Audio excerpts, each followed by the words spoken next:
ಮಾಧ್ಯಮ ಪ್ರತಿ ಹಂತದಲ್ಲೂ ಕೂಡ ನಮಗೆ ಬಹಳ ಮುಖ್ಯ ಆಗ್ತದೆ. ಆ ನಿಟ್ಟಿನಲ್ಲಿ ಇವತ್ತು ಪ್ರಜಾಪ್ರಭುತ್ವ ಇಷ್ಟು ಅರ್ಥಪೂರ್ಣವಾಗಿ ಬರಬೇಕು, ಇಷ್ಟು ದೊಡ್ಡ ರಾಜ್ಯ ಇಷ್ಟು ಚೆನ್ನಾಗಿ ನಡೀಬೇಕು ಅಂತ ಹೇಳಿದ್ರೆ ಮಾಧ್ಯಮದ ಕೊಡುಗೆ ಹೆಚ್ಚಿದೆ.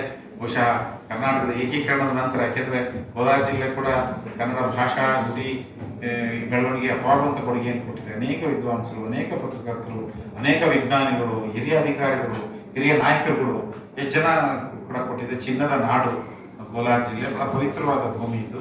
ಹಾಗಾಗಿ ಇವತ್ತು ಈ ನಮ್ದು ಇರ್ತಕ್ಕಂಥದ್ದು ಒಂದೇ ಒಂದು ಏನಪ್ಪ ಅಂದರೆ, ಮಾಧ್ಯಮ ಮನಸ್ಸು ಮಾಡಿದ್ರೆ ನಿಜವಾಗ್ಲೂ ನಾವು ಸಾಮಾಜಿಕ ಬದಲಾವಣೆಯನ್ನು ತರಲಿಕ್ಕೆ ಇಂಥ ಪವಿತ್ರವಾದ ಮಾಧ್ಯಮದಲ್ಲಿ ಕಾರ್ಯನಿರ್ವಹಣೆ ಮಾಡಿದೆಲ್ಲರೂ ಕೂಡ ಸಾಮಾಜಿಕ ಬದ್ಧತೆಯ, ಸಾಮಾಜಿಕ ಹೊಣೆಗಾರಿಕೆಯ ಒಂದು ಅಂಶವನ್ನು ಇಟ್ಕೊಂಡು ದಯಮಾಡಿ ಕೆಲಸ ಮಾಡಿ. ಸಾಮಾಜಿಕ ಹೊಣೆಗಾರಿಕೆಯ ಎಷ್ಟೇ ನಾನು ವಾಣಿಜ್ಯೀಕರಣ ಬೇಡ ಅನ್ನಲ್ಲ, ಯಾಕೆಂದ್ರೆ ನಾವು ಬದುಕಬೇಕು, ನನ್ನ ಮಾಧ್ಯಮ ಸಂಸ್ಥೆ ಕೂಡ ನಾನು ಬದುಕಬೇಕು.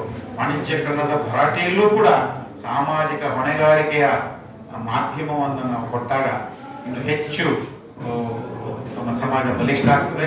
ನನ್ನ ನಂಬಿಕೆ ಏನಪ್ಪಾ ಅಂದ್ರೆ, ಎಲ್ಲಿ ತನಕ ಮಾಧ್ಯಮ ಆರೋಗ್ಯಕಾರಿಯಾಗಿರ್ತದೆ, ಆರೋಗ್ಯಕಾರಿ ಮಾಧ್ಯಮ ಮಾತ್ರ ಆರೋಗ್ಯಕಾರಿ ಸಮಾಜವನ್ನು ಸೃಷ್ಟಿಸತಕ್ಕಂಥ ಶಕ್ತಿ ಮಾಧ್ಯಮಕ್ಕೆ ಮಾತ್ರ ಇದೆ ಅನ್ನುವಂಥ ಮಾತನ್ನ ಈ ಸಂದರ್ಭದಲ್ಲಿ ನಾನು ಹೇಳ್ತೀನಿ.